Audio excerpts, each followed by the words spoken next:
Kumusta, ako si Otako, at ito ang aking buod para sa 2023 anime na Returners Magic Should Be Special. Kung nagustuhan mo ang aking mga buod, sana ay isaalang-alang mong mag-subscribe.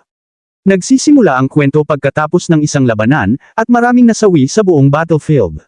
Ang isang malaking halimaw ang naglalakbay sa lupa at sinalubong ng isang grupo ng mandirigma. Katulad ng karamihan sa mga halimaw, ito ay nakakapagsalita ng hindi gumagalaw ang mga labi at tinatawag ang mga tao sa harap niya na mangmang para isipin na kanilang maaari siyang talunin. Natutunan natin na ang mga Shadow World ang kumakatawan sa pinakamasamang kalamidad na kailanman hinarap ng tao, at ito ay unti-unting sumasakop sa mundo sa pamamagitan ng itim na usok. Walang paraan upang malaman kung ano ang nangyayari sa loob ng usok na iyon, ngunit ang tanging alam ay na walang buhay na nilalang ang makakatagal sa lupain na ito. Mayroon lamang isang paraan upang iligtas ang mundo, at iyon ay sa pamamagitan ng pagpapamalas sa mga Shadow World. Sinabi ng isa sa mga bayani na oras na upang tapusin ang lahat ng bagay kay Boromir, ang dragon. Medyo kumpiyansa itong lalaki na ito kahit na may ilang mga bayani na patay na. Habang sinasabi niya kay Boromir na siya ang magpapahirap at magtatapos sa sumpang ito, nagalit si Boromir at ang laging nagtuturo ng halatang bagay ay sumigaw ng narito na. Ang ito, na tinutukoy niya ay ang hiningang apoy ni Boromir, ngunit nasaklo ito ng aking kaibigan na may malaking shield. Bago ito makarating sa kanya, nawala ito at kita natin na ginamit ng aming pangunahing tauhan ang isang ensayo upang pigilin ito, nawawala ang pagkakataon ng shield guy na gawin ang kanyang isang bagay. Pinaghandaan ni Boromir ang isa pang atake na mas malakas, ngunit kinaya itong pigilan ng aming pangunahing tauhan. Ang pangalan niya ay Deezer, at malakas niyang sinasabi na tapos na ang kanyang pagsusuri sa mga pattern ng magic, sinori niya ang bawat draconian spell. Lumusab ang mga tao, ngunit nasaktan si Boromir sa mga maaanghang na salita ng mga tao. Ginamit niya ang kanyang buntot upang atakihin ngayon at sa wakas ay nakita ng shield guy ang pagkakataon upang umiskor sa pag-block. Sumali ang mga mandirigma upang gumawa ng pinsala, at sumugod din ang mage. Dahil ito ang laban upang tapusin ang lahat ng laban, nagpa siya ang mage na gamitin ang lahat ng natitirang magic nila upang palakasin ang kanilang babaeng mandirigma. Pinatibay ni Deezer ang kanyang kasama sa pamamagitan ng kanyang sigaw ng labanan, at siya ang tumapos sa malakas na suntok. Sumigaw si Boromir sa sakit habang hindi makapaniwala na sa ganitong paraan matatapos ang lahat. Nagdiwang ang lahat, at muli na namang nagsalita si Captain Avia upang sabihin ang isang salitang, magaling. Namangha si Deezer sa kanilang napakagandang tagumpay at natutuwa siya na makalabas sila sa sumpang ito. May panahon na lumipas, at nagdiwang ang grupo, ngunit isa sa kanila ang pumansin na hindi pa sila nakakatanggap ng mensahe mula sa mga nasa mas mataas na posisyon at nagtataka kung sila ba ay nakatalo sa maling target. Sinabi ni Mr. State na si Boromir ay tiyak na tamang target, ngunit ipinunto ng iba na karaniwan ang dapat silang maibalik sa kanilang mundo ngayon. Hindi pinapansin ni Deezer ito dahil tapos na ang lahat ngayon. Nag-iba ang atmosfera, ngunit sinira ng mage ito dahil tinuro niya na sa 155 milyong tao na lumaban sa kanya, 6 na lang ang natira. Biglang nagbago ang mood habang nagsisimula ng mag-isip si Deezer kung paano kinuha ng mundong ito ang marami sa kanya, mga kasama niyang lumaban at mga hindi mapapalitan na mga kaibigan. Ang hippie ng grupo ang nagbigay ng liwanag sa mga bagay-bagay sa pamamagitan ng pagturo na nakatalo sila kay Boromir at sinusubukang baguhin ang usapan. Ipinaliwanag ng mage na hindi sila pwedeng umiwas sa katotohanan, at 99% ng mga mages ay namatay. Gusto niyang mag-isip tungkol sa mga darating, ngunit sinabi ng hippie na dapat muna silang magdasal. Tinulungan ni Deezer ang lahat na magpahupa, kaya nagbigay na lang ng papuri ang relihiyosong hippie sa shield guy sa kanyang magaling na pag-block. Masyadong mababa ang loob niya at ibinigay niya ang buong pagkilala kay Deezer. Nagmulat ng mata ang mage sa kung paano kayang pag-aralan at isara ni Deezer ang mga spell ni Boromir gamit ang kanyang circle dahil kahit siya, wala niyang ganoong kapangyarihan. Tinuro ng mage na kahit mayroon ng ganong kapangyarihan si Deezer, lubos siyang hindi kilala, at tinanong siya kung paano ito nangyari. Ipinaliwanag ni Deezer na ito ay dahil siya ay isang simpleng mamamayan. Iniisip ng mage na ito ay lubos na kasama dahil kung nasa Magic Tower siya, gagawin niya ang ating bata na isang halimaw. Pagkatapos, nag-usap sila kung ano ang gagawin nila pagbalik sa kanilang tahanan. Gusto ng W-Guy na bisitahin ang bahay ng kanyang mga kaibigang namatay para ibalik ang kanilang mga alaala dahil may kinalaman sa marangal na pagkamatay. Ang hipster ay tila pinakamalinis na tao dahil gusto niya lamang bumalik sa kaharian para alagaan ang mga pamilya ng mga biktima at magtayo ng alaala. Gusto ng mage na mahanap ang paraan upang pigilan ang pagbabalik ng mga Shadow Worlds dahil kung may makalikha ulit ng katulad nito, talagang magiging wakas na ng tao. Ang mandirigma na siyang tunay na nagtapos ng laban ay walang sinabi, at si Rudy ay basta na lang nagpapalampas ng tanong. Nagtatanong ang iba kung babalik si Deezer sa Heaven Academy, at iniisip niya ang isang babae na dati niyang kilala na sa huli ay mamamatay sa labanan. Sinasabi ni Deezer na hindi pa siya nakakapagdesisyon at nais lang niyang makabalik sa bahay muna. Sa sandaling iyon, lahat sila ay may nadarama at napagtanto na hindi pa tapos ang lahat. Hindi nila maintindihan ang kapangyarihan ng magic na nararamdaman nila, at nagugulat ang mage dahil tiyak siyang pinatay nila si Boromir. Bigla niyang naisip ang isang bagay, ipinaliwanag niya na minsan niyang nabasa na ang mga puso ng dragon ay hindi lamang nagpapadala ng dugo, nag-iimbak din ito at nagpapalabas ng malaking dami ng mana. Kapag namatay ang dragon, tumitigil ang dugo at ang imbakan ng mana, na walang ibang mapupuntahan, ay sumasabog. Ang aming bayani na may dala-dalang shield ay lumakad patungo, binibigyan ng isa pang pagkakataon upang patunayan ang kanyang kabuluhan, at sinabi sa mage na sana ay na-mention niya na agad ang impormasyong iyon. Bagamat malinaw na siya ang may kasalanan sa halos lahat, may dahilan ang mage dahil ito ang unang beses sa kasaysayan na natalo ng tao ang isang dragon. Pumuno ang langit ng ilaw na nanggagaling sa bangkay ng dragon, at nagulat si Deezer nang hindi gumana ang kanyang spell. Pinapansin ng mage na wala ng pag-asa, haharapin nila ang isang buo at malakas na puwersa ng magic at kahit sa pinakamabuting kalagayan, hindi nila ito kayang pigilan. Naghahanda na ang lahat para sa kanilang mga buhay na magwakas, at nagtataka si Deezer kung ito na ba talaga. Ang kanyang buhay mula simula ng episode ay biglang dumaan sa kanyang isipan, at bigla na lamang siyang nasa ibang lugar. Nakasuot siya ng pangkaraniwang damit at hindi niya maintindihan ang nangyayari. Naririnig niya ang palakpakan sa malayo, at isang babae ang bumabati sa lahat ng bagong mag-aaral sa Horion Academy. Naalala ni Deezer ang babae bilang Professor Bergay, at ipinaliwanag niya sa mga mag-aaral na hindi lahat ay maaaring mag-enroll. Sa halip, gaganapin nila ang isang pagsusulit, at tanging ang top 600 lamang ang tatanggapin. Mukhang alam na alam ni Deezer kung ano ang sasabihin nito, na may pagkabigla ay sinabi niyang ang kanilang pagsusulit ay linisin ng isang shadow world. Nagrereklamo ang mga estudyante sa takot dahil ito ay labis na mapanganib, pero sinabihan sila ni Brig na huwag katakutan ang pagsusulit. Ang shadow world ay isang artificial na mundo na nilikha para sa layunin ng pagsusulit. Habang nagsasalita siya, unti-unti nang naunawaan ni Deezer ang isang bagay pero hindi niya maunawaan ito. Sinabi ni Bergot na magsisimula na sila sa entrance exam para sa taon 3613 na nagtutugma sa takot ni Deezer. Ipinaliwanag niya na nagsimula ang laban-laban kay Boromir noong 3616 at sa susunod na 10 taon, sila ay nakipaglaban sa isang dungeon at nagwakas ang lahat. Siya ay biglang nag-collapse habang nagtataka kung ano ang kabuluhan ng lahat ng iyon. Sa ilang paraan ng walang pagsiksikan sa sarili, alam ni Deezer na hindi ito panaginip dahil maalala niya ang lahat ng bagay. Sa biglaan, isang sobrang galit na babae ang nagsabi na hinahanap siya. Nagpakilala siya bilang Lore at sinabi kay Deezer na siya ang magiging mentor niya. Binubusisi ni Deezer ang kanyang alaala at nalaman na si Lore ay isang henyo sa magic na gumagamit ng apoy at siya ang nangunguna sa mga rangkang sa akademya. Siya ay nagulat nang malaman niya na si Deezer ay isang karaniwang mamamayan at ipinunto na kahit na pumasa siya sa pagsusulit, mapupunta siya sa beta class. Mukhang malaki ang diskriminasyon sa paaralan na ito. Ito ay naglalagay ng mga noble sa alpha class at mga karaniwang mamamayan sa beta class. Kahit may talento ka, hindi ka makakakuha ng tamang edukasyon kung ikaw ay isang karaniwang mamamayan. Pumasok sila at nagtataka si Loria kung bakit hindi na-amaze si Deezer sa paaralan. Sinubukan ni Deezer na sabihing nakakita na siya ng katulad na gusali dati, pero pinaliwanag niya na walang pasilidad na katulad nito. Sa biglaan, naabutan sila ng Alhaim, ang water mage, at naalala ni Des na hindi sila magkasundo. Nagtapon ng mga insulto ang dalawang mage sa isa't isa, si Alhaim ay nang-aasar kung gaano kaliit siya at si Loria ay nagpapansin kung gaano siya nakakairita. Binigyang alala siya ni Loria na siya ay nanalo laban dito dati, pero sinabi nito na pinabayaan lang niya siya. Na-impress si Alhaim sa mga modale ni Des sa pag-upo ng tahimik, pero tumawa siya ng malakas nang malaman na siya ay isang karaniwang mamamayan. Sinabi niya na hindi siya magiging kompetisyon para sa kanya at sinabihan sila na abangan ang pagsusulit. Bago siya umalis, nagbigay si Alhaim ng payo kay Deezer. Sinabi niya na kahit na pumasa si Deezer sa pagsusulit dahil sa swerte, mapupunta pa rin siya sa beta class kaya mas mabuti na baka hindi na lang siya sumali. Sa biglaan, tinawag ang mga estudyante upang simulan ang pagsusulit, at nakita natin na sobrang galit si Lore at nag-iingay na dapat pumasa si Deezer. Habang papunta sila sa pagsusulit, lalo pang naging tiyak si Deezer na nasa nakaraan siya. Sa ganitong sitwasyon, tiningnan niya ang paligid at natuwa siya na mayroong isa na wala doon. Ngunit bigla, isang babae ang tumawag sa kanya at sinabihan siya na itigil na ang kanyang pagtingin sa paligid dahil mukha siyang tanga. Lubos na nagugulat si Deezer nang makita na siya pala si Romantica, ang babae na may mga alaala siya. Wala siyang ideya kung bakit nangyari ito pero napagtanto niya na hindi na mahalaga ang rason. Hindi niya papayagan na maulit ang tiyak na trahedya, at nangako siyang baguhin ang kasaysayan ng mundo.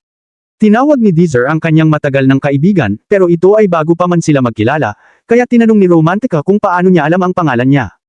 Ipinaliwanag ni Deezer na nakita lamang niya ang pangalan niya sa screen at pareho silang nasa parehong grupo ng pagsusulit. Nagbigay siya ng pag-asa sa kanya habang siya'y lumalayo, ngunit iniisip na lamang ni Deezer kung gaano niya hindi maipaliwanag ang sakit nang mawala siya. Kahit pa magpakalma siya, ipinangako niya na hindi na muli pang hahayaang dumaan sa ganitong pangyayari ang babae. Ang unang pagsusulit ay AAS sa pangunahing antas ng Shadow World.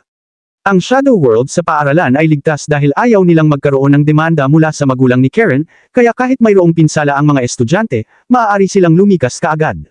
Nagulat si Des dahil pwedeng pa rin silang magkaroon ng pinsala, at dumating si Elm upang ipaliwanag na ang paggamit ng mahika at pagsalakay sa mga kalahok ay pinapayagan.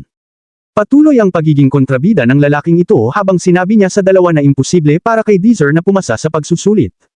Pagkatapos, ipinakilala ni Alheim ang taong kanyang itinuturo na si Duest, isang Magic Knight. Kilala na ito ng ating protagonista na bumalik sa panahon dahil siya ay isang Magic Knight ng yellow at mataas na Circle Mage na kayang gamitin ang Vision Magic, na hindi kayang gawin ng karamihan. Mas magaling pa siya sa paggamit ng espada kaysa sa karamihan sa mga purong Knight, at siya ang naging pinakamapagkakatiwalaang kasama ni Deezer. Medyo nag-aaway sina Loria at Alheim, ngunit parati itong may huling tawa, iniwan si Loria na galit na galit. Sinabi niya kay Deezer na malabo ang kanyang tsansa laban sa isang Magic Knight ngunit pinapayuhan siya na huwag sumuko. Tinawag ang grupo ni Deezer upang simulan ang pagsusulit, at pumasok silang lahat sa Shadow World. Ang kanilang layunin ay ang goal na nasa harap nila, at tanging ang top 3 lamang ang makakapasa sa pagsusulit. Pinapayagan silang gamitin ang mahika, pagsalakay, at anumang ibang paraan upang manalo. Kung ang isang estudyante ay magdusa ng malubhang pinsala, sila ay madi-disqualify. Marahil dapat sana'y nakatuon si Deezer sa pagsusulit, ngunit abala siya sa kanyang nararamdaman kay Est. Naroon siya sa hinaharap ng tapos na ang mundo, kaya nagtataka siya kung bumalik din ito sa mundo na ito na may alaala mula sa nakaraan. Nagulat din siya na kilala siya nito, ngunit dahil lamang ito sa pagtingin nito bago ang pagsusulit. Buong lakas na ininsulto ni AES ang aming lalaki dahil sa kanyang hindi gaanong magaling na pisikal na kakayahan at walang habas na sinabi sa kanya na walang kinabukasan. Kanya na walang kinabukasan. Siya'y hindi makapigil na mapansin na may problemang sa mata dahil sa patuloy na pagtitig sa kanya, ngunit itinatagumpay siya na wala siyang dapat ikabahala dahil wala siyang interes na atakihin ang mahina. Maliwanag na hindi siya magiliw kaya't iniisip ni Deezer na hindi ito ang tapat na kakampi niya mula sa hinaharap. Nagsimula ang karera at biglang nagtakbuhan si S na tila na wala ng hinihinalang bagay, iniwan ang lahat sa alikabok. Sumunod si Romantica ngunit bumagal upang humingi ng paumanhin sa isang munting hayop dahil sa pagbangga niya rito. Si Deezer ay agad na nagpunta sa kanyang kanta habang ipinapansin na tila nagugustuhan pa rin niya ang ganoong mga bagay, ngunit wala itong ideya kung ano ang ibig sabihin ng lalaki na, pa rin, at nagtataka kung ito'y isang napakasamang pagsusumikap na panligaw sa kanya.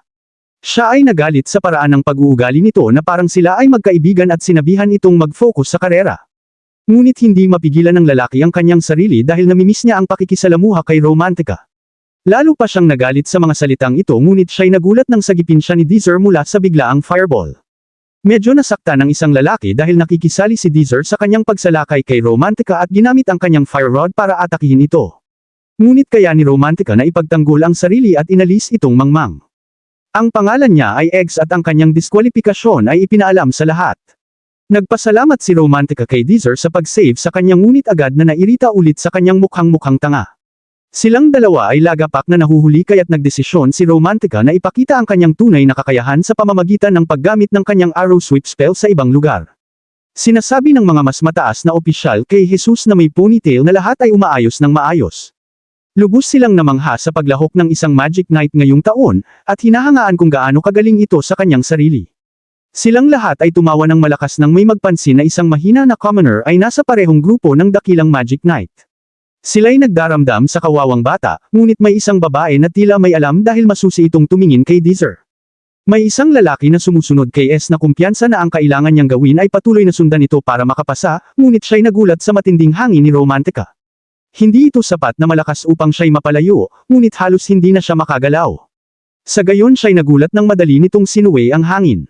Ang buong tanga na ito ay naglaan ng labis na oras sa pagdidrol sa babae at nauwi ito sa isang yakap mula sa kalikasan sa pamamagitan ng isang malaking puno. May isa pang lalaki na katabi niya na na-eliminate din kaya't ngayon ay 3 na lamang ang mga kalahok. Ngumiti si Romantica dahil ibig sabihin nito na lahat sila'y makakapasa, ngunit ang babae na ito ay uhaw sa dugo at sinabihan si Deezer na tumigil na lamang. Nagtataka si Deezer kung bakit at ang dahilan niya ay simpleng, ang kanyang nakakadiri at mukhang tanga. Pinuri niya ang sarili sa pagbabala kay Deezer upang hindi ito masaktan at binigyan siya ng isang huling pagkakataon na tumigil. Inaasahan ni Romantica ang kanyang pagbibitiw ngunit nagulat ng tanggihan niya ito. Hindi siya makapaniwala na hindi ito susuko kahit panakita na niya ang kanyang mahika at nagalit nang makitang ngumiti lamang muli si Deezer. Pagod na siya sa lalaking ito at ipinangako niyang sasaktan siya ng sobra hanggang sa akala niya'y mamamatay na siya. Nilabas niya ang kanyang malakas na hangin at sinabing palm sa hanggal. Ngunit siya'y nagulat nang papurihin ni Deezer ang kanyang atake at nakita na wala itong naging pinsala. Tila loko na ang batang lalaki, hindi lamang siya nag-survive, ngayon ay pinapakita pa kung paano niya sinimula ng paliwanag kung ano ang ginagawa niya habang ginagawa ito. Binago lamang niya ng kaunti ang agos ng hangin at pilit na napalayo ang kanyang atake. Nabigla siya nang makita niya itong gumamit ng isang inverseng sumpa dahil karaniwan, kailangan ang mas mataas na antas o isang sirkulo, gaya ng kanilang tawag dito, upang magamit ang ganitong uri ng sumpa. Imposible para kay Deezer na gawin ito dahil siya ang pinakamababang sirkulo, kaya't napagpasyahan niyang subukan siya ulit. Isang simpleng pagpapalipad lang ni Deezer sa atake niya ngayon, at nagsimula nang mawala ang katinoan ni Romantica habang iniisip kung ibig sabihin nito na mas mataas ang kanyang mga kasanayan kaysa sa kanya. Ang sitwasyon ay lubos nang nagbago ngayon dahil ang ating batang lalaki ay may tiwala na dapat nilang tapusin na ngayon.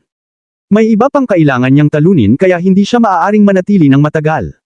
Malapit na siyang masyadong lumapit kaya sinusubukan ni Romantica kung kayang gawin niya ngayon ang pag-inverse ng maraming sumpa. Madali niyang naipit lahat ng mga ito si Deezer at iniisip kung gaano kamalakas si Romantica ngunit hindi sapat na malakas. Hindi pwedeng ganito lang dahil sa ganitong takbo ng bagay, baka maulit lamang nila ang parehong hinaharap kung saan siya ay nagtagumpay sa kanyang kamatayan. Determinado siyang palakasin siya kaya't siya ang dapat manalo sa ngayon.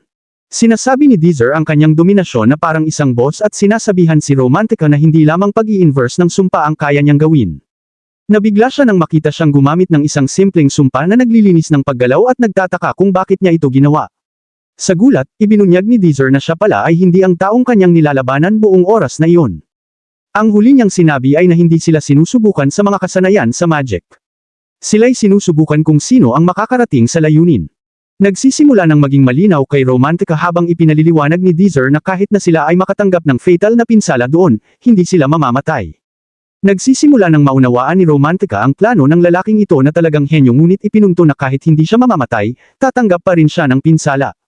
Ang batang lalaki natin ay hindi natatakot sa anumang pinsala at gumamit ng sumpang apoy para bumilis siya ng parang ilaw. Iniisip ni Romantica na baka siya'y baliw, ngunit ito'y totoo lamang na siya'y may katapangan sa pagtanggap ng panganib. Malapit na siya sa layunin na ito at may komportableng lamang ngunit maagap niyang naramdaman na malapit na ring lampasan siya ni Deezer. Wala siyang kaalam-alam kung paano niya nilabanan si Romantica ngunit naisip na niyang siya ay kailangan labanan ito ng buong lakas. Naghanda siya ng napakalakas na atake ng 15-12, kaya't nagawa ng batang lalaki natin ang pagsusuri sa bawat link ng sumpang ginagamit niya.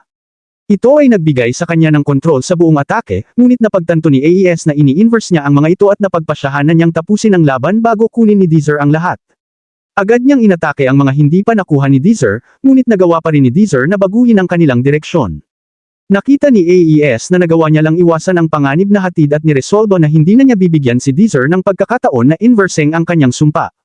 Pinagsama-sama niya ang kanyang mga sumpa para sa kanyang susunod na atake, at sumang-ayon si Deezer na tama ang kanyang desisyon. Sa kasamaang palad para sa kanya, ang batang lalaki natin ay isang halimaw at inayos ang direksyon ng atake sa gitna ng paglipad nito. Siya ay nabigla nang gamitin niya ang pagbaybay mula sa atake na iyon na pinagsama niya sa kanyang kawalan ng paggalaw para muling magpasabog. Ibinuo ni AES ang isang atake, ngunit ipinaliwanag ni Deezer na siya'y sobrang abala sa pagsusumikap na talunin siya, at dumaan lamang ito sa tabi niya.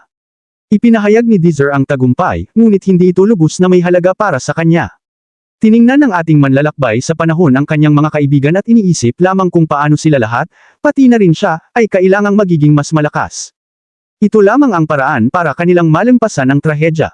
Sa ibang lugar, nakita natin na ang isang lalaki na may suot na medyo katawa-tawang singsing ay nagtagumpay sa pagsasapalaran ng maraming mag-aaral at siya ay ipinahayag na panalo sa pangkat F. Ang pangalan niya ay Dante, at tinitigan niya ang ating batang lalaki babaeng may isang nakakatakot na ngiti.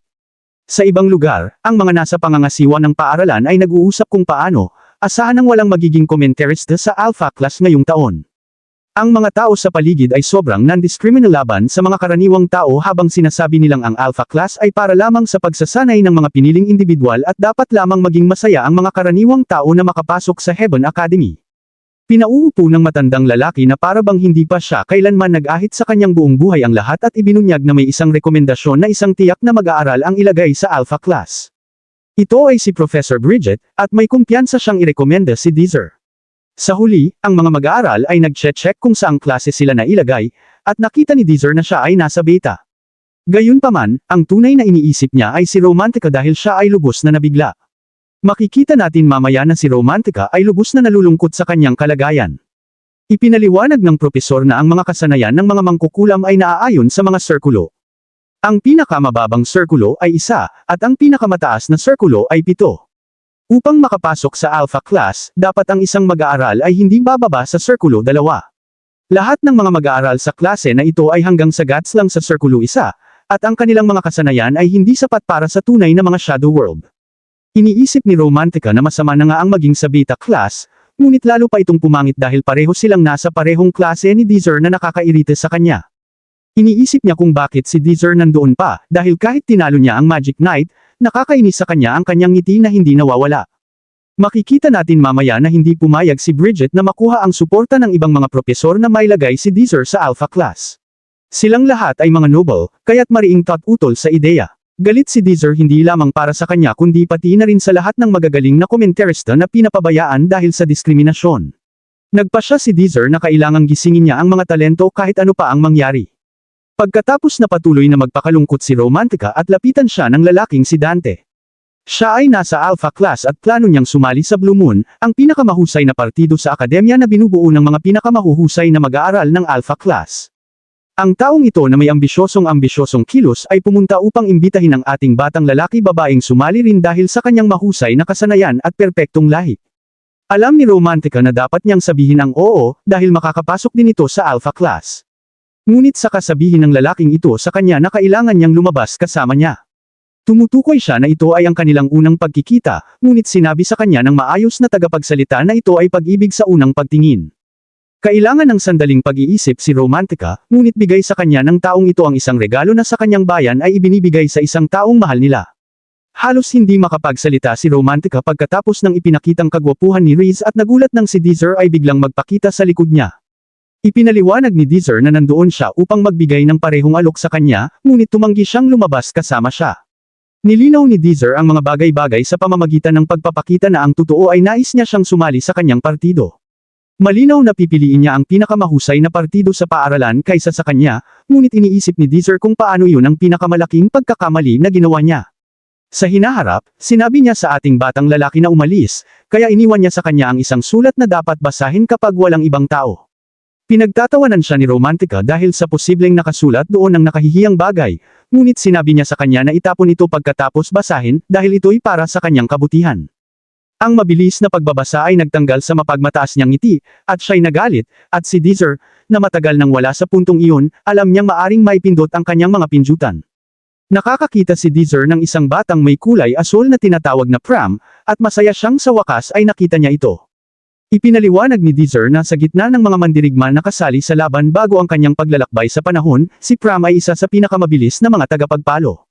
Siya ang pinakamalakas sa isang panahon kung saan halos wala siyang anumang pagsasanay, kaya hindi maunawaan ni Deezer kung gaano kahusay si Pram kung siya ay magkakaroon ng pagsasanay ngayong oras.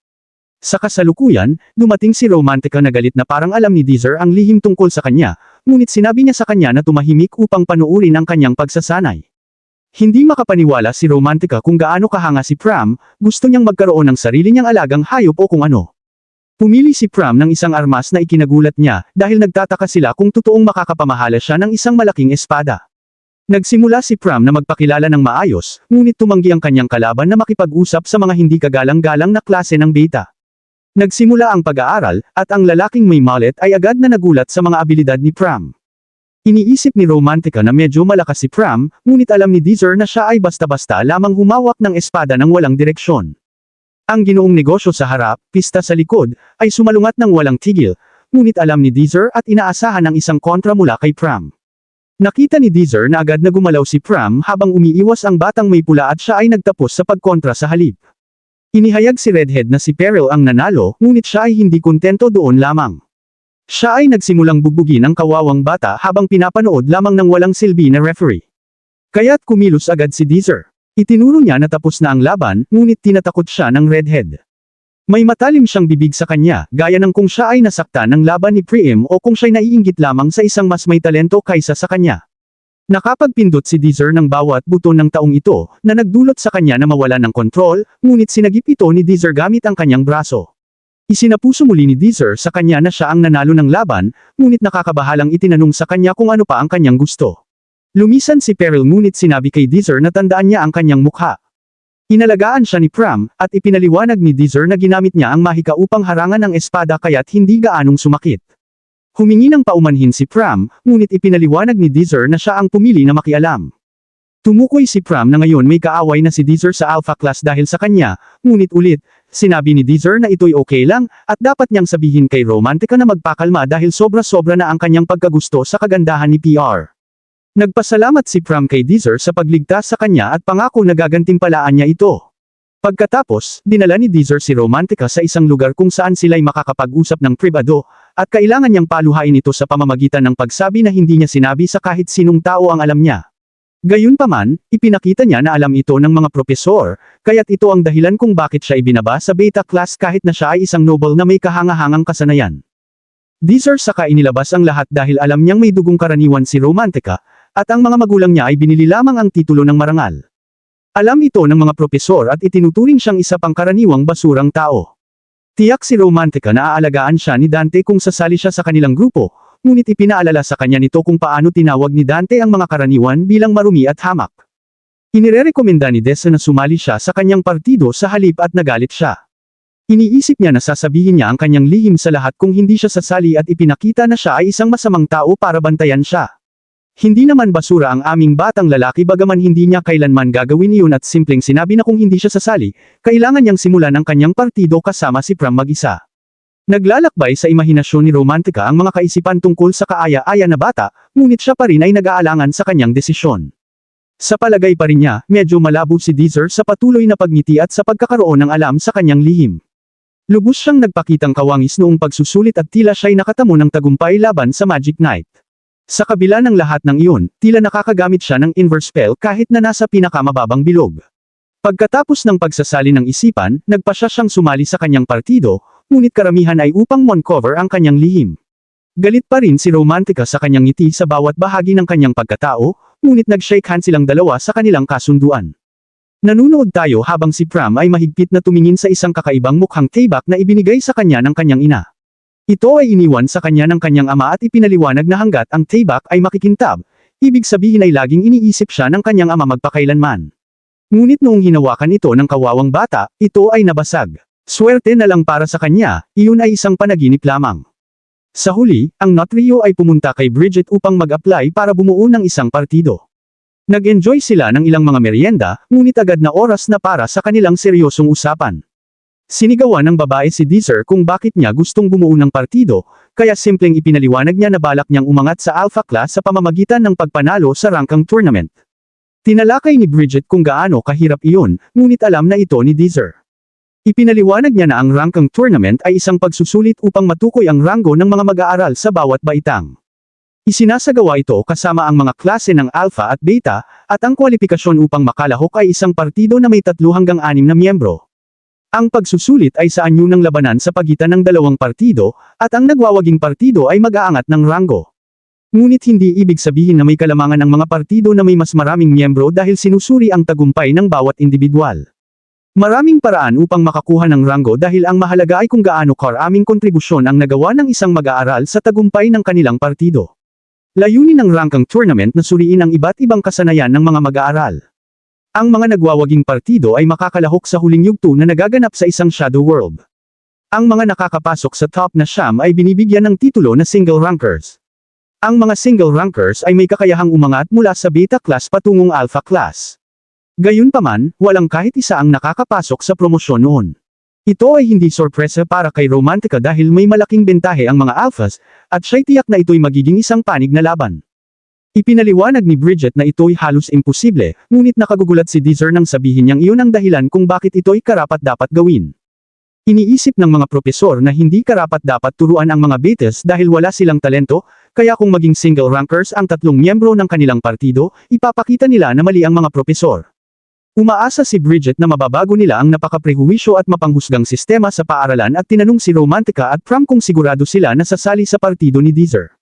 Oo sila, kaya pagkatapos ay naglakad ang tatlo sa isang kamanghamanghang top-of-the-line na pasilidad sa pagsasanay. Sa kasamaang palad, ito ay para lamang sa mga mag-aaral sa Alpha, kaya't pumunta sila sa pasilidad ng mga mag-aaral sa Beta. Isang normal na silid lamang ito. Sa katunayan, mas masahol pa ito dahil halos gumuho na ito, maraming alikabok, at ang sahig ay kinakalog. Pero ang ating laging positibong protagonista ay siguradong magiging maganda rin ito. Sa kasamaang palad, natuklasan nila na mayroon silang maraming kasama dahil ang daan-daang daga ay tumatakbo pabalik sa kanilang lungga. Ang plano ni Deezer ay linisin ang lugar, ngunit hindi ito gusto ni Romantica. Sinabi ni Deezer na aalagaan niya ito, kaya hinangaan siya ni Romantica sa paghahanap ng ibang silid, ngunit ibinuking nito na ang totoong solusyon niya ay tigilan ang mga butas ng daga. Wala na silang ibang pagpipilian kaya nilinis na lang nila ang lugar. Gumawa sila ng mahusay na trabaho, pero labis na nalulungkot si Romantica. Sinabi ni Deezer na oras na para umalis kaya iniisip ni Romantica na ibig sabihin nito ay umuwi upang maligo, ngunit sa katunayan ay nangangahulugang magsimula ng pagsasanay. Kaagad niyang pinagsisisihan ang pagpasok sa grupo nito, pero naaalala niya ang kanyang mga layunin. Naglakad siya patungo sa pinto, ngunit tinuro ni Deezer na ang silid ng pagsasanay ay nasa kabilang direksyon. Nagsimula ang pagsasanay sa pagtuturo ni Deezer kay Romantica para mapabuti ang pagtutok ng kanyang mahika. Ipinaliwanag niya na meron na siya nito dahil ipinakita niya ang ilang mga atake ng hangin direkta sa target. Medyo mayabang siya sa kanyang sarili, ngunit gusto ni Deezer na lahat ng atake ay tatama sa gitna. Iniisip niya na imposible ito, ngunit ipinaliwanag niya na iyon ang tanging paraan upang talunin ang mga alphas. Kumpiyansa siya na kaya niya ito at naalala ang tagumpay niya noon sa laban. Sinabi ni Deezer na pwedeng magpatuloy na lang siya sa paglilinis kung gusto niya, kaya nagkaroon siya ng inspirasyon na alisin ang ngiti sa mukha ni Deezer. Upang tumulong sa kanyang pagsasanay, pinatulan ni Deezer siya na isaksak ang isang bola sa isang bilog, at sinabi niya sa baliw na babae na hindi niya ito pwedeng ibato lang. Dapat niyang manipulahin ang hanging umiiral sa paligid ng bola para mapalipat ito. Espesyalidad niya ang mahika ng hangin, kaya't binigyan lang siya ng paalala na i-visualize ito. Ginawa niya iyon at namangha si Deezer na agad niyang nakuha ang paraan ng paglipat ng bola sa kanyang unang pagsubok. Pinuri siya nito na magpatuloy at masaya siyang nakatanggap ng papuri. Si Pram ay sabik na matuto tungkol sa espada, pero sinabi ni Ther na wala siyang maipapayo rito.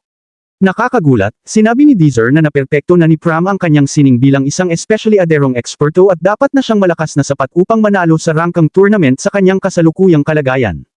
Tiwala si Pram na hindi ito totoo, lalo na't pagkatapos ng pangangailangan ni Deezer na iligtas siya, ngunit alam ni Deezer ang tunay na potensyal ni Pram. Ang kahusayan nito sa hinaharap sa larangan ng lakas ay isang bagay na hindi malilimutan ni Deezer. Binanggit niya na dapat sanayin ni Pram ang isang mas magaang espada, partikular ang rapier. Obvious na nalulungkot si Pram at nag-aalangan na sabihin kay Deezer kung bakit hindi niya ginagamit ang mas angkop na espada para sa kanyang estilo. Binanggit ni Deezer na ito ay may kinalaman sa lakas ng kanilang grupo, kaya hiningi ni Pram na sumama sila sa ibang lugar. Iniwan nila si Romantica, ngunit magaling naman siya mag-isa. Dumating sila sa kwarto ni Prem kung saan ibinunyag niya na wala siyang ideya kung ano ang itsura ng kanyang ama dahil ang kanyang ama ay umalis upang kunin ang gatas noon pa. Ang kanyang ina ay isang karaniwang tao at ang kanyang ama ay isang nobyo. Ang iniwan lamang ng kanyang ama ay isang rapier espada. Nang makita ni Deezer ang espada, walang duda sa kanyang isip na iyon ang ginamit ni Prem sa hinaharap. Napakagaan nito at ipinaliwanag ni Prem na pagkatapos malaman na iniwan ito ng kanyang ama sa kanya, agad siyang nagumpisa sa landas ng espada upang kapag siya'y nagtagpo sa kanyang ama, magiging isang anak na karapat-dapat na gamitin ang espada. Isang araw, noong malapit na mamatay ang kanyang ina, sinabi sa kanya ni Pram na huwag kailanman subukang makita ang kanyang ama dahil siya'y namumuhay sa isang kumpletong ibang mundo kaysa sa kanila. Hindi pa man niya sinasabi kay Pram ang pangalan ng kanyang ama. Sa mundong ito, ang pagkakaroon ng isang anak na karaniwan ay isang kahihiyan para sa isang marangal. Kung nakipagkita si Pram sa kanyang ama, hindi siya mabubuhay hanggang sa ngayon, kaya't iningatan siya ng kanyang ina. Ipinaliwanag ni Pram na desperadong nais pa rin niyang makita ang kanyang ama kaya sumali siya sa Heaven Academy sa pag-asang makakuha ng ilang mga patunay. Sinabi niya na may espada siyang dapat magturo sa kanya upang makita ang kanyang ama, ngunit nagalit siya at ibinulgar na sinabi sa kanya na ang espada ay walang halaga sa kabuuan. Hindi ito isang bagay na karapat-dapat para sa isang taong may dugong maharlika. Gumuho si Pram dahil iniisip niya na minahal siya ng kanyang ama kaya iniwan niya ang tibak, pero mukhang hindi yun ang totoo. Kaya tumanggi si Pram na kailanman pang gumamit ng tibak na iyon. Kinabukasan, lahat sila ay masigasig sa kanilang pagsasanay. Madali para kay Romantika na ihagis ang bola sa loob ng bilog at ipinagmamalaki niya na nakamit niya ito sa loob lamang ng 3 araw. Pero agad itong binawi ni Deezer dahil ipinapakita niya na hindi nananatili ang bola sa loob ng bilog. Tila iba ang tingin ni Deezer sa kanya habang iniisip ang regalo na natanggap niya at bigla siyang nagkaroon ng ideya. Hiniling niya kay Pram na ipakita ang tayback na repair, pero sinabi ni Pram na hindi na niya yun iniintindi kaya't hindi niya maipapakita. Nananawagan si Deezer sa kanya, ngunit nakakagulat na sinabi ni Pram na ang dahilan kung bakit hindi niya maipapakita ay dahil ibinenta niya iyon. Makikita natin ng mabilis ang isang tindahan kung saan may 2 nakakatakot na mga lalaki na may hawak ng tayback ni Pram. Pagkatapos, pumunta sina Deezer at Prem para kunin ang tayback niya at nagulat si Deezer na lahat ay eksaktong katulad ng kanyang naalala. Dumating sila sa isang dilawang daanan na patungo sa tindahan ng Brenda at maingat na naglakad papunta roon. Isang tanda sa harap ng tindahan ang nagsasabi na walang refund para sa anumang dahilan at nagtataka si Deezer kung bakit sobrang bantay ang lugar. Ipinaliwanag ni Deezer kay Woo-ken na sila ay naroon para bumili ng repair na binenta ni Pram. Ipinaliwanag ni Woo-ken na wala itong halaga bilang isang tayback, ngunit nagulat si Pram nang malaman na alam ni Woo-ken na may mali sa tayback dahil napakagaan nito. May ideya si Woo-ken kung ano ito talaga, at ipinapakita ni Deezer ang kanyang kagalingan dahil alam na niya ito ay tinatawag na coven at nakita na niya ito sa Reg Along ibinigay ng lalaking may suot na hikaw sa kanyang babae. Ginagamit ito ng mga maharlika bilang regalo sa taong kanilang minamahal gaya ng isang kahon. Sa kasamaang palad ng lalaking ito, hindi niya maunawaan kung paano ito buksan. Bigla naman ay ipinapakita ni Woo-ken na ito ay nagkakahalaga ng 40 silver, pero galit si Pram dahil ibinenta niya ito sa lalaki para lamang sa 3 silver lamang kahapon. Bukod dito, hindi man lang niya ito sinabing ito ay isang coven. Sinabi naman ng tamad na ito na ang hiling lamang ni Pram ay suriin ito bilang isang tayback kaya't ginawa niya iyon at nagkakahalaga ito lamang ng 3 silver bilang isang tayback. Ngunit ngayon, ibinebenta na ito bilang isang coven at ang halaga nito ay ngayon ay 40 silver. Inaakala ni Pram na ito ay isang mapagsamantalang pandaraya ngunit nauunawaan ni Deezer na ito ay negosyo lamang at nagbayad ng 40 silver. Nagtataka ang lalaki kung dapat ba niyang itaas pa ang presyo, ngunit ipinaliwanag ni Ther na iyon na ang kanyang hangganan. Sinabi ni Woo-ken na walang saysay ang pagtingin lamang dito at hindi kayang buksan ng isang hindi bihasa kagaya niya ito. Walang kaalam-alam ang tanga na ito na kausap niya ang pangunahing tauhan at nakikita natin na ginamit ni Deezer ang kanyang natatanging mahika upang basahin ang ilang nakatagong sulat. Pagkatapos ay hinimok niya ang nag-aalinlangang si Pram na kunin ang tayback at ibinunyag na may isang buntot sa hawakan. Sa pagpindot sa buntot na ito habang inaalis ang tayback, nagpakita na mayroon pang isa pang talam sa ilalim. Nagulat ang lahat sa silid dahil ang talam na ito ay hindi iron o silver. Hindi pa nakakakita si Pram ng metal na kumikinang ng ganito at ipinaliwanag ni Deezer na ang talam ay gawa sa banam. Mas matigas ito kaysa sa bakal at mas magaan kaysa sa balahibo. Ito ay metal na ginagamit lamang sa pinakamataas na kalidad ng mga sandata at mas kumbinsido si Ther kaysa kailanman na ito ay ang sandata na ginamit ni Pram sa hinaharap. Naghanda na sila na umalis ngunit hamarang ang higanteng behemoth sa kanilang daraanan. Maayos na hiningi ni Deezer sa lalaki na alisin ang higanteng bundok ng mga kalamnan, ngunit sasang-ayon si Woo-ken kung ito ay aalisin nila ang tayback. Pinaalala ni Deezer sa kanya na mayroon silang kasunduan sa negosyo, ngunit isang shop owner na malaswang tao si Woo-ken at sinabi sa kanya na kung ang tayback ay talagang gawa sa banam, pagbabago na ito ng lahat. Binabanggit ni Deezer kung gaano siya kahipokrito ng lalaki ngunit ito lamang ang nagpapahayag ng banta sa kanila kung hindi nila aalisin ang tayback. Simple na tumanggi si Deezer at madali niyang nadiskubre ang atake ng Musclehead. Hinamon ni Woo-ken na patapusin na niya sila, ngunit nagulat ang higanti na makita na si Pram ay sumampa. Totoo, ayaw talaga ni Pram ng makipaglaban, ngunit malinaw na ang taong ito ay may balak na saktan si Deezer, kaya't nagpasya siyang huwag pigilin ang sarili. Nahihiya si Pram matapos ipaalala sa kanya ni Deezer na hindi na niya dapat hawakan ang tayback kailanman, ngunit biro lang pala ito ni Deezer at hinihikayat siya na ipakita ang kanyang kakayahan. Tiwala si Deezer na itong tayback ay perpekto para sa estilo ni Pram, ngunit siya'y nababahala dahil ang mga atake ng higanti ay maaaring maging mabigat kung matamaan. Medyo bago pa lang si Pram sa ganitong punto, kaya't hindi siya sigurado kung kaya niyang manalo. Nakakagulat para sa lahat sa silid ng magsimula ng magliwanag si Pram, at nangingibabaw ang excitement ng kanyang kalaban sa determinasyon sa kanyang mga mata. Sinubukan nitong atakihin, ngunit agad na samalag si Pram at umiwas, na nagpapakita na mabilis si Pram. Pinatunayan pa ni Pram ito nang halos hindi na makita ng kalaban. Marami nang tinamaan si Pram, ngunit mga banayad na sugat lamang, at iniisip ni Deezer kung nahihirapan si Pram sa pagtansya ng kanyang mga atake gamit ang rapier. Ngunit unti-unti nang nakakasanayan ng malaking lalaki ang bilis ni Pram, kung tatagal pa ang laban, malaking kahinaan na si Pram. Sumubok si Pram na atakihin ang mga beetle ng kalaban, ngunit mukhang inaasahan ito ng higanti. Mukhang malala na ang sitwasyon, ngunit sinabi ni Deezer kay Pram na maniwala sa kanyang ama. Dito napansin ni Pram ang sulat sa taybak at na-inspire siya. Hindi siya sigurado kung paano nalaman ni Deezer ang lahat ng ito, ngunit hindi na iyon mahalaga. Determinado siyang makuha ang tagumpay para kay Deezer na nagtiwala sa kanya. Sumugod si Pram sa atake, ngunit sumigaw si Deezer sa gulat ng inaasahan na ito ng higanti. Pinakita ni Pram na hindi dapat siya paniwalaan, at sinagasaan niya ang taybak ng higanti at napadapa ito. Nagpapasalamat si Pram sa taybak dahil ito lamang ang nagligtas sa kanya at sinabi na ito'y dahil sa kanyang ama. Naghanda na silang umalis, ngunit ipinaliwanag ni Wakken na ang pinto ay mabubuksan lamang ng taong nakahandusay sa sahig. Humiling ito na iwan ang taybak ngunit nagulat ng saktan ito ni Pram ang daan palabas. Sa kanilang pag-uwi, huminto sila upang kumain, at nagpasalamat si Pram kay Deezer para sa lahat ng ginawa nito para sa kanya. Sinabi ni Deezer na hindi ito problema at natural lang na tulungan ng isang kaibigan kapag nangangailangan ito ng tulong. Napaiyak si Pram, at iniisip ng ating katawa-tawa na bida kung mali ang kanyang biniling pagkain. Ipinaliwanag ni Pram na umiiyak siya dahil dati ay nawawala at walang pag-asa siya. Ngayon, mas maganda na ang sitwasyon, at mayroon pa siyang taong nagmamalasakit sa kanya. Napakasaya niya at nagpapasalamat sa kanyang mga magulang habang plano niyang sundan ang mga salita na iniwan ng kanyang ama. Makikita natin na ang kanyang ama ang sumulat ng mga salitang, upang hindi mawala ang aking bagong sakristan, sa taybak.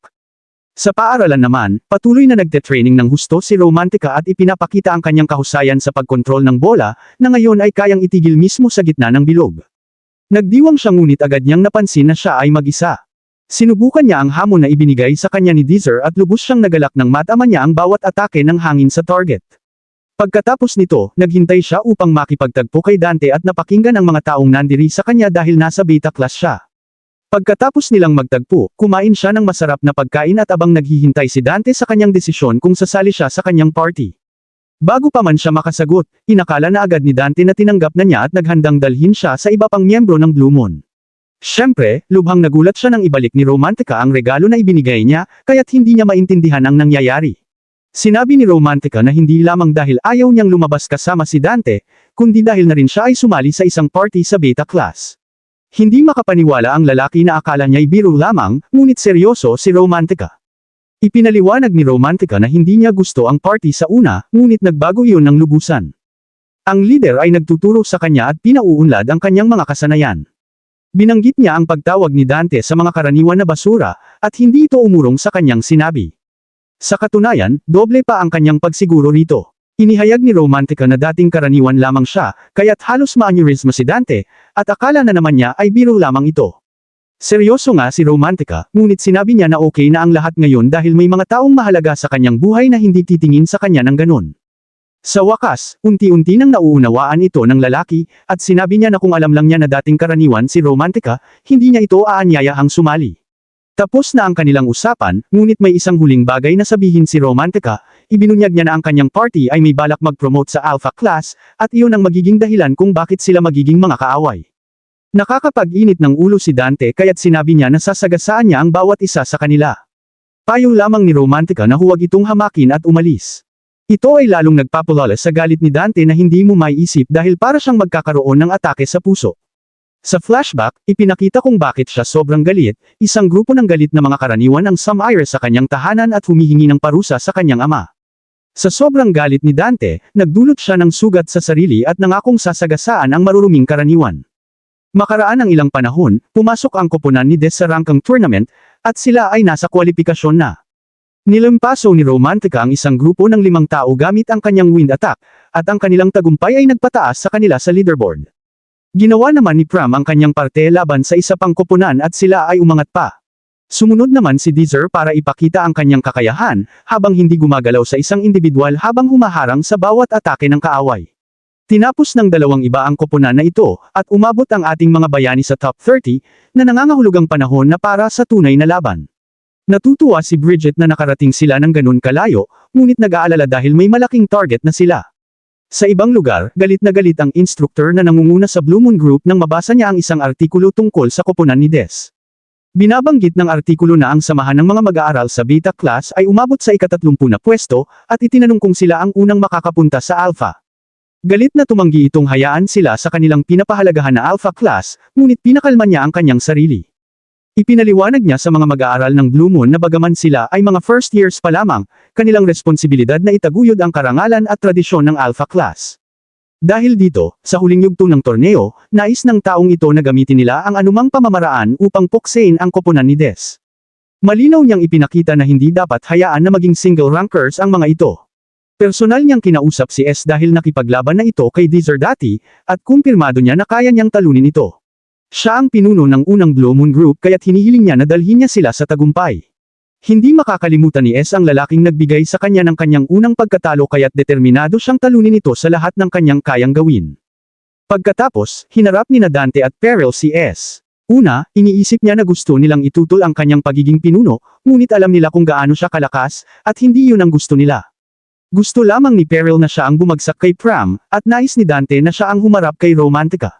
Binabanggit ni S na mas malaki ang kanilang tsansa na manalo kung magkakasama sila, ngunit may mga personal na galit ang mga ito, kaya't pinayagan niya. Gayunpaman, may isang utos siya para sa kanila. Ipinakita ni S na mayroon din siyang personal na galit dahil sinabi niya sa kanila na si Deezer ay bawal sa kanila dahil siya ang magwawagi rito. Sa ibang lugar naman, iniisip ni Deezer kung handa na nga ba sina Romantica at Pram para sa susunod na hakbang. Sinabi ng kanyang tapat na mga kasama na handa sila sa mas maraming pagsasanay para sa huling yugto, ngunit ikinagulat sila ni Deezer nang ibunyag niya na walang pagsasanay. Sa halip, magkakaroon sila ng espesyal na programa para sa huling yugto. Para dito, pumunta sila sa aklatan kung saan ipinakita ni Deezer ang maraming libro sa kanila. Namangha si Romantica nang ipaalam ni Deezer na pag-aaralan nila ang kasaysayan, at kailangan niyang paalalahanan ang sarili na manatiling tahimik. Ang huling yugto ng torneo sa rangkang ay magaganap sa isang shadow world na inihanda ng akademya. Ang mga kasaysayang insidente ay muling ginagawa sa mga mundong ito, at kung magagawa nilang pigilan ang mga insidente mula mangyari, nililinas nila ang shadow world. Ang pag-aaral ng kasaysayan ng mga insidenteng ito ay makakatulong sa pagpigil sa mga ito, ngunit hindi nila alam kung aling mga insidente ang magaganap. Sinabi ni Deezer na gamit lamang ang kanyang intuition ang pagpili niya ng ilang insidente ng random para pag-aralan nila, ngunit alam natin na ang ating batang lalaki ay mula sa hinaharap, alam niya kung ano ang shadow world para sa huling yugto. Sa kanilang pag-aaral, pinakatutuksuhan ni Romantica si Pram dahil sa sobrang paghanga niya sa kanilang guro, ngunit napansin din sila ni Deezer.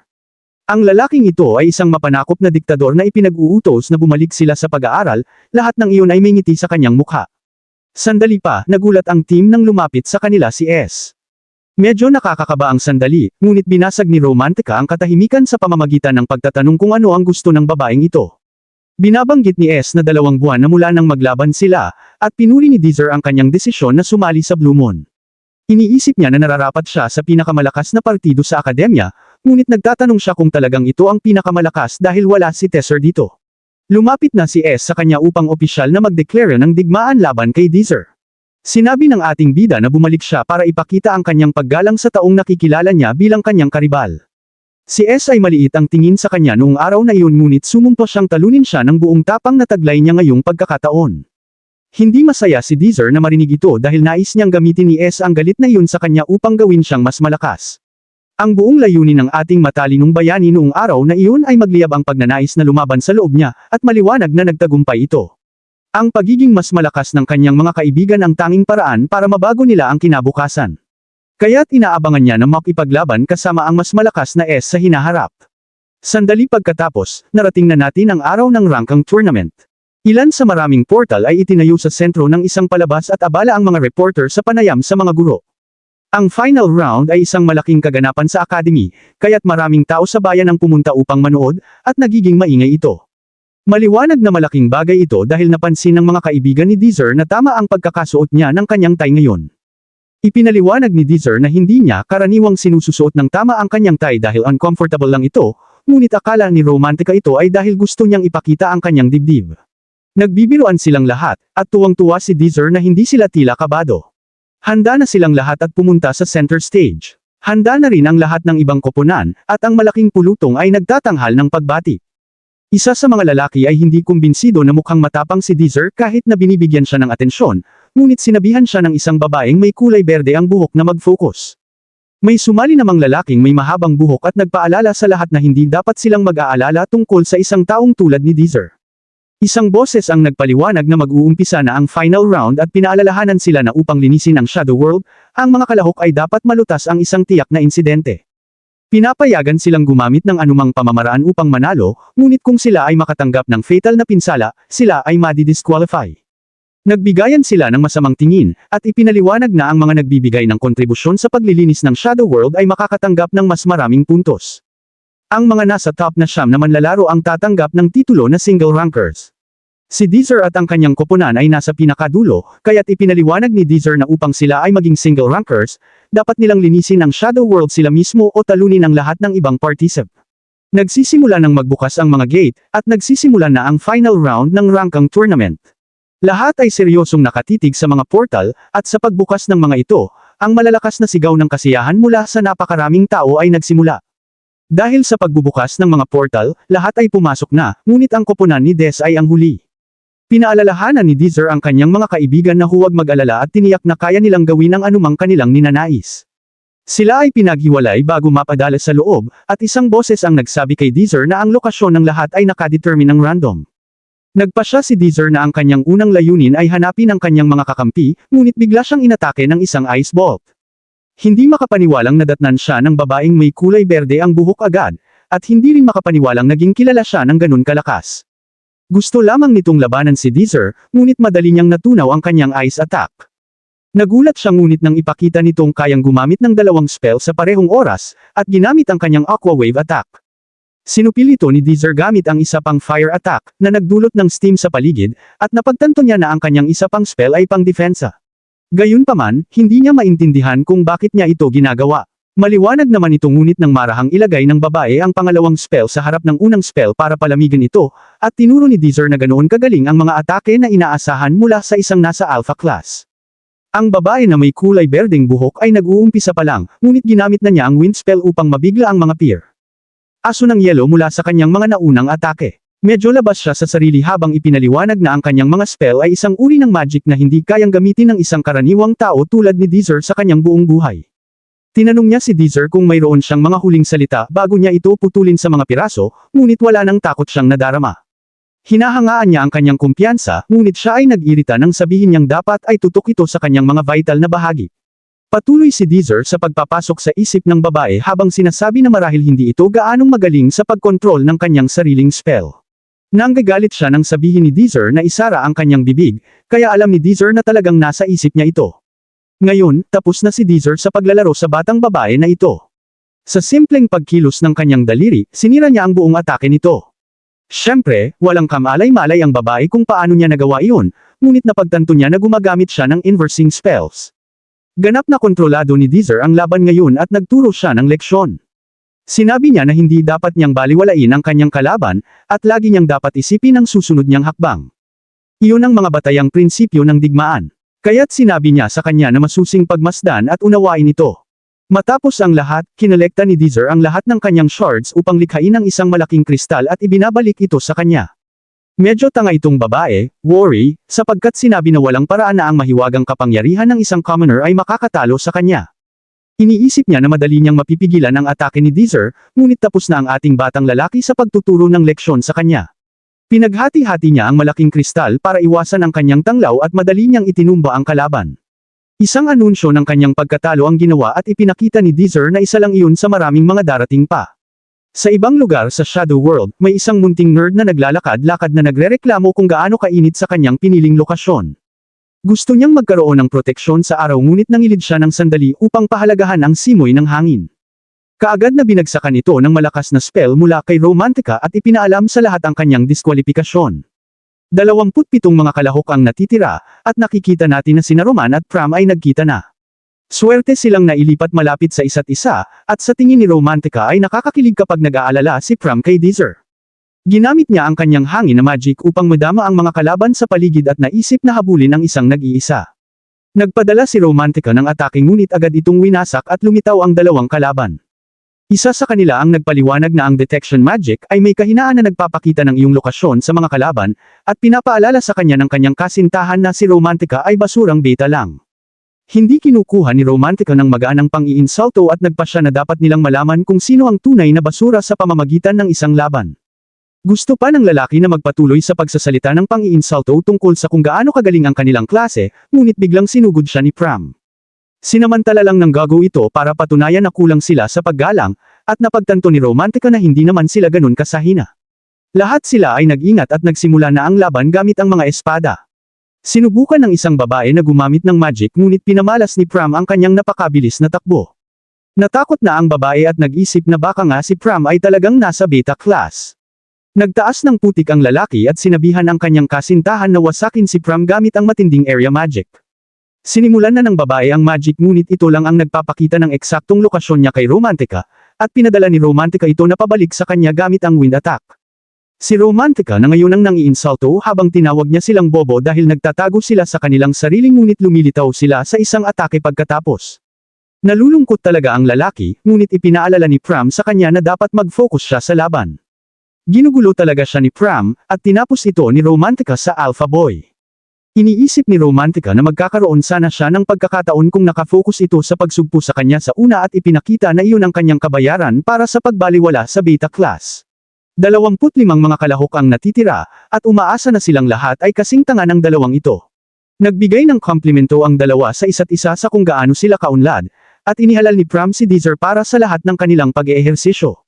At sa pag-uusap tungkol kay Deezer, sinabihan ni Romantica siya na lumabas mula sa pagtatago dahil alam niya na pinagmamasdan siya. Namangha si Deezer sa kanilang progreso at sinabi na alam niya na kaya nilang solusyonan ang sitwasyon mag-isa. Na-realize ni Romantica na si Deezer ang taong atake niya noon. Iniisip niya na naging malakas na siya ngunit madali lang ni Deezer na sirain ang kanyang spell. Pinuri ni Deezer kung gaano siya magaling at binigyan siya ng pabirong pagkamot sa ulo bilang gantimpala. Tahimik siya kaya inakala ni Deezer na iyon ang gusto niya, pero nagalit siya dahil hindi siya aso. Natapos na ang saya nang makita ni Deezer ang paparating na bagyo. Pumutok ang pulang kidlat sa langit at may nangyari sa malapit na clock tower. Sa kalayuan, may malaking pagsalakay ng apoy, at natuklasan na may isa pang tao na wasak ng ibang grupo.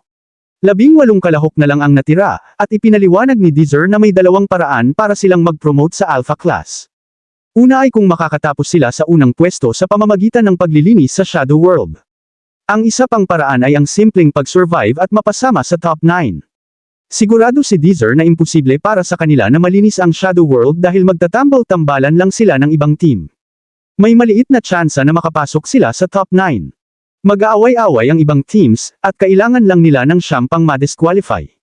Akala ni Romantica mas mahirap ito kaysa sa sinasabi ni Deezer, pero tiwala si Prem na kaya nila ito. Ngunit sa halip na gumawa ng plano o gumawa ng kahit ano, si Prem ay nagdoodle lang sa lupa. Noong panahong iyon, nagtago sila dahil biglang umulan ng malakas at walang tigil. Wala silang ibang magagawa kundi maghintay sa ilalim ng puno, at napagtanto ni Romantica, hindi niya naisip na maging nasa top 9 sa Alpha Students kung hindi dahil kay Deezer. Kung hindi dahil sa kanya, baka sumali siya sa team ni Dante at sino ang nakakaalam kung ano ang mangyayari kapag nalaman nilang siya ay isang commoner. Alam ni Deezer na hindi komportable si Romantica kaya sinabihan niya silang dalawa na huwag mag-alala dahil nararamdaman niya na sila ay lumalakas. Sobrang naapektuhan si Romantica sa RZ ng ating lalaki, pero tinawag niya itong weirdo at sinabihang itigil ang paghawak sa ulo niya. Naalala niya kung gaano niya ayaw ang mukha ni Deezer ngunit naisip niya kung gaano niya talaga mahal ang kanyang team. Bigla, may nagring na kampana sa kalayuan at naririnig ito ng lahat. Sinabi ni Tesser na oras na at binigyan paalala si Romantica na bahagi ito ng kanilang pag-aaral.